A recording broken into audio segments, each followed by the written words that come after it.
بنفذ مهمتي اللي انا وعدتك بيها.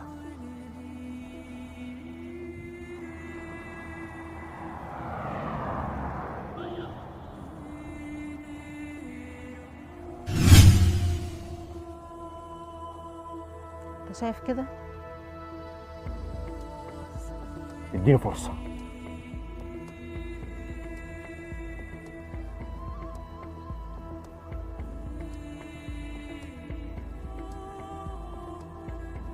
اديني فرصه اخيره، فرصه قد كده الم كل الكوكايين والم كل الترمادول والابيض من البلد. بعد كده لو عايزه تكتب الشرطه تحت امرك، انا اللي اجيلك بنفسي، عشان ده وعد ان انت ما سلمتنيش للشرطه. انا مغمى عليا، كنت المفروض تسلميني، كنت ممكن تسلميني.